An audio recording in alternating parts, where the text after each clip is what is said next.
Hey everybody, it is Dave and Bo. We're out here on a beautiful Friday afternoon. It is actually kind of hot. It's about 70 degrees here. We did have rain earlier in the week for about a day or two, and the grass and all the plants have been very well watered from that.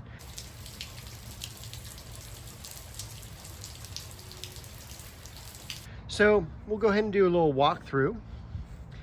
We'll start on the far side of the yard today, and we'll take a look at the Leucosium. And they look absolutely amazing. They're in full bloom. They're roughly about 1.5 feet tall at this time. And it's interesting because this year they didn't all come up at the same time. We've got the first two that did like usual, but then back here, we've got the 3 other clumps, and they're just coming up now. So I thought that was really kind of interesting and different this year. You can never trust Mother Nature, that's for sure. And if you're as old as I am, you remember those commercials on TV. But we've also got this beautiful begonia over here that's been doing terrific all winter long. Do we have more plants over here? We do. I got a new fern. I was at Upland Nursery the other day, and let me see if the tag is visible on this one. And I do not know how to pronounce that one, and it's a fern that I'm not too familiar with, but it is a rhizome fern, just like the Dahlia is. So that's going to be going in to this garden bed off here to the left. We still have a lot of things to plant. This is actually a dogwood. This is Corna canadensis, and first time it's bloomed. I did buy it last year, and it stayed in the container the entire year. This is a new plant as well, and that'll open up, but you can kind of see the color there. And this is also a type of hibiscus, but it doesn't get that tall, only about 1 to 2 feet, and then about 3 to 4 feet wide. So I thought that would be really cool, and I was just amazed as well at all the buds. So we will see how that does. It's not normally the type of plant I would put in, but something told me to get it, so I got it. Other things back here, the flowering quince, I really need to get that into the ground. I bought that at the end of the winter season last year, specifically because I knew they wouldn't have any this year, but it needs to get into the ground. And we can kind of see some buds beginning to swell a little bit. This is an early bloomer, and flowering quince is one of my favorite blooms. So that needs to get planted. I can't push it off anymore. Look at the Hemananthus here, how full that is.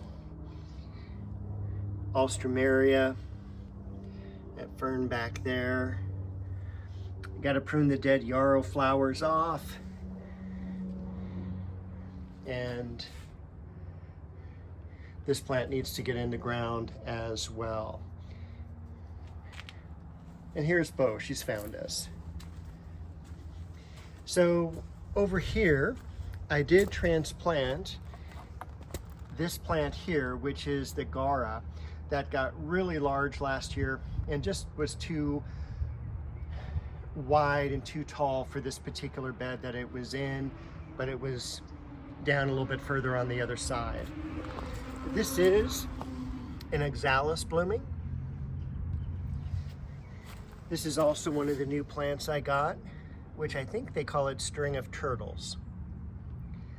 I'm going to be putting that in a hanging basket.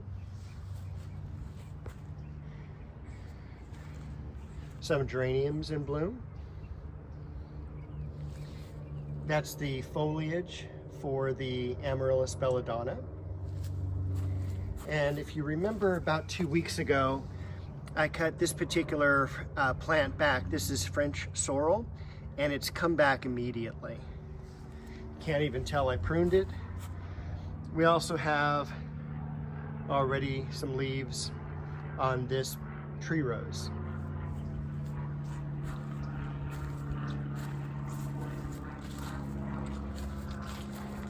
Got the Dahlia around the rocks.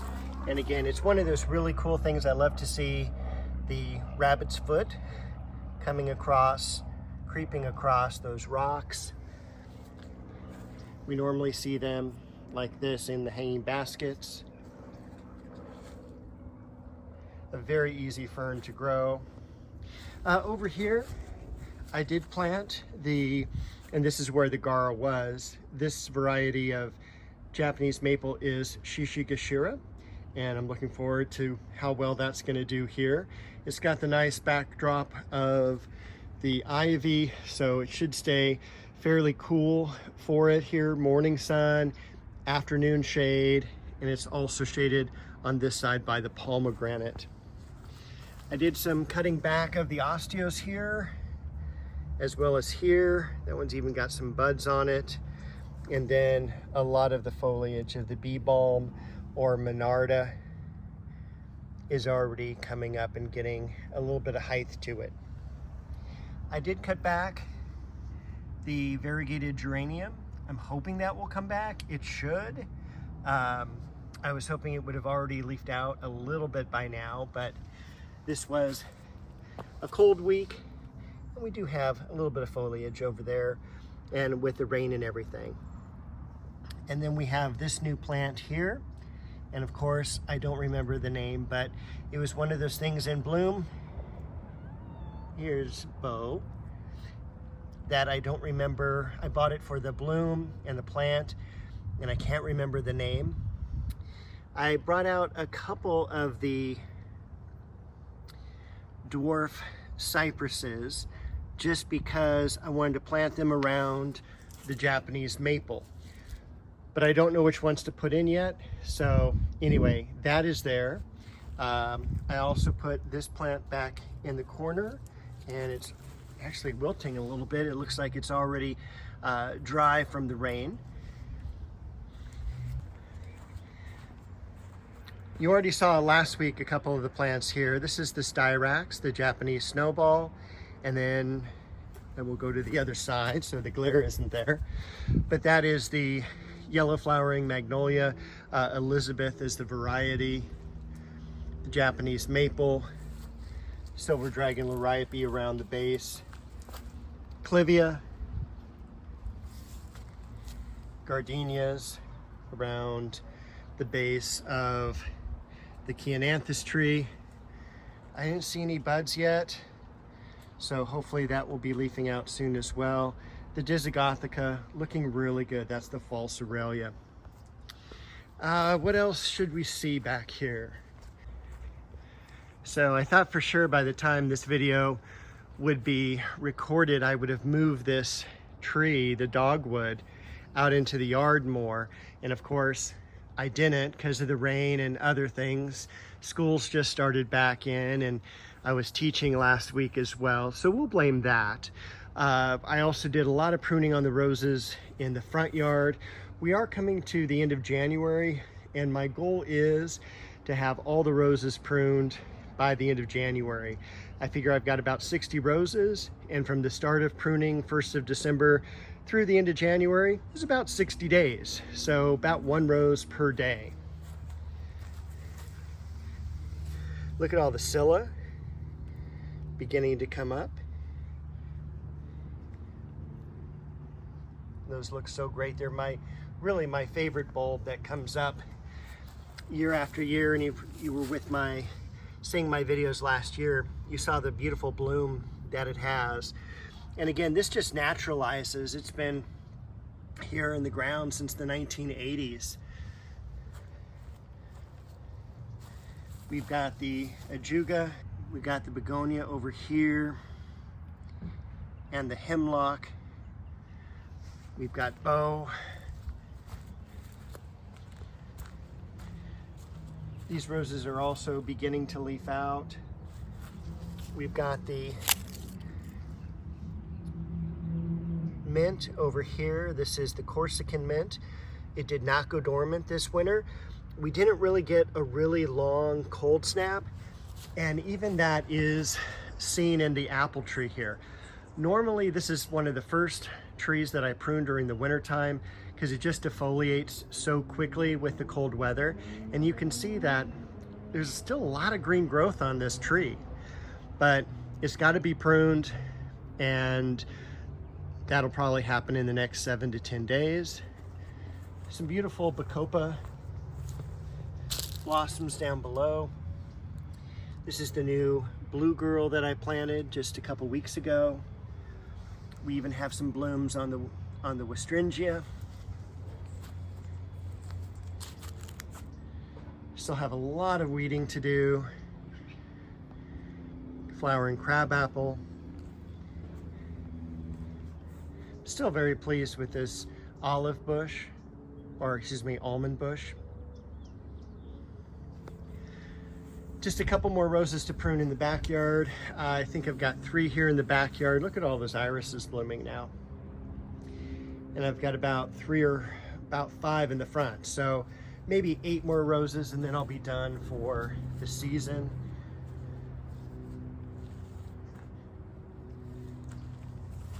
Those beautiful pansies there.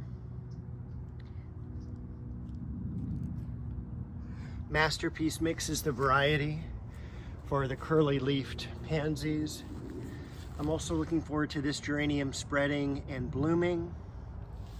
In that area, we've got the Linaria that's held up surprisingly well.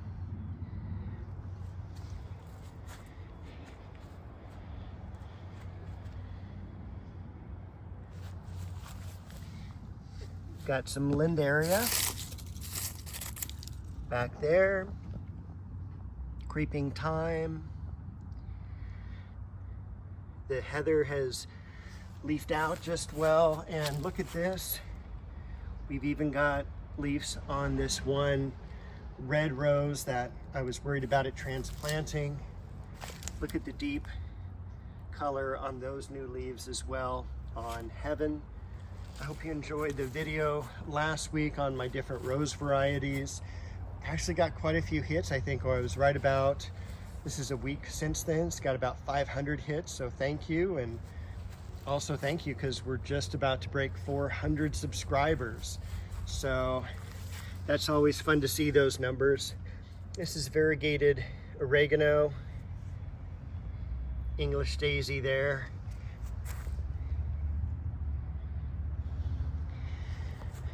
And the cut back, prune back, peach nectarine, and flowering climbing rose, Cecile Brunner. And that is the tour for this week. I did stop by Laguna Hills Nursery real quick today on my way home. You know, when I'm normally in these nurseries, there might be 3, 4, 5 customers. There must have been 15 to 17 customers today. It was tough to move around. It was tough to shoot video, but I at least have 2 or 3 minutes to show you some of the parts of the nursery. So Laguna Hills Nursery has been around for a really long time. It is a mom and pop nursery. It is not in Laguna Hills. It is actually in the city of Tustin. I will put the address down below in the description. They have a wonderful selection of annuals, perennials, gallon containers, and especially fruit trees, which we'll take a look at here shortly. And this time is always my favorite time of year with the bare root fruit trees and roses, things like that. They've also got the small fruits and vegetables such as baba berry, which is a raspberry, a whole bunch of different types. And this place is particularly known for the different types of figs that are available.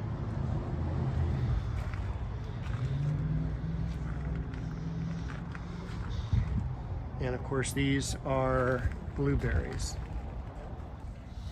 Now, their fig varieties are usually placed underneath the tables here, and this is what you would end up getting. But there's probably about 10 or 15 different varieties here. And again, they have a tremendous selection of the small fruits Here's the blackberries and boysenberries. And then this is really an old-time setup for fruit trees where they're actually just bare root, not even any packages, directly into the sawdust.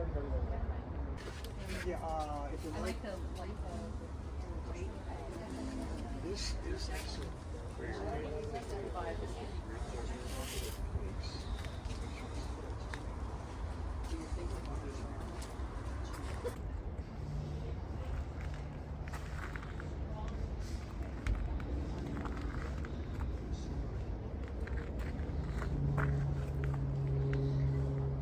and some of the cool varieties that are crossed, like the pluots.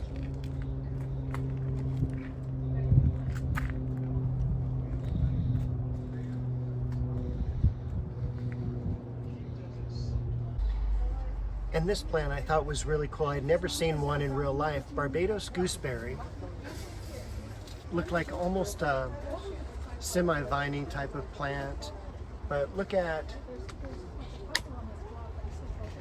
the fruit beginning to set on that. And they've also got, of course, dragon fruit, guava, and all your other tropicals like bananas. Another really cool plant is this variegated Fatshedra. This is a golden variegation. I've only seen the white before. It is fairly expensive, $57.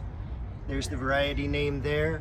But this is Botanical Wonder. It's actually a cross between ivy and Aurelia. So it's really cool. Normally a vining plant about 10 to 15 feet. Original varieties of Botanical Wonder even longer, but I haven't seen the newly variegated varieties grow as much. But we've also got, let's get my shadow out of the way, the Tradescantia here, the Wandering Jew. And this is a different variety as well called Blushing Bride. And it's got some really cool variegations on the new growth there. Their herb section, rosemary, parsley, thyme, and oregano.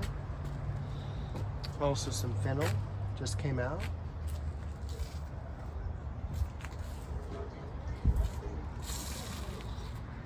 Lemon verbena, and this is stevia over here. Lemon balm, rue, and mint.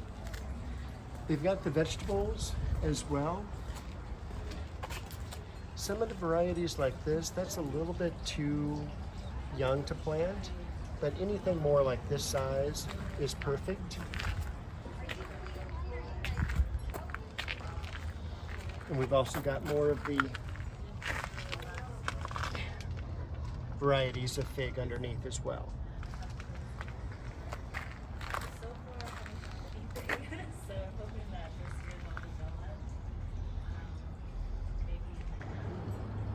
And I was also really excited to see what a great selection of strawberries that they have. You normally don't get this many varieties. Usually it's just the Sequoia, which is the most common.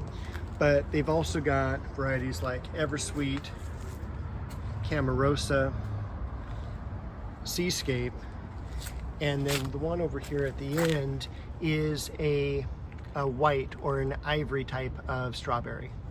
All right, I hope you enjoyed at least that little taste of Laguna Hills Nursery. Definitely one to stop in and check out. They do have some of the the cool things that you're only going to find in independent nurseries.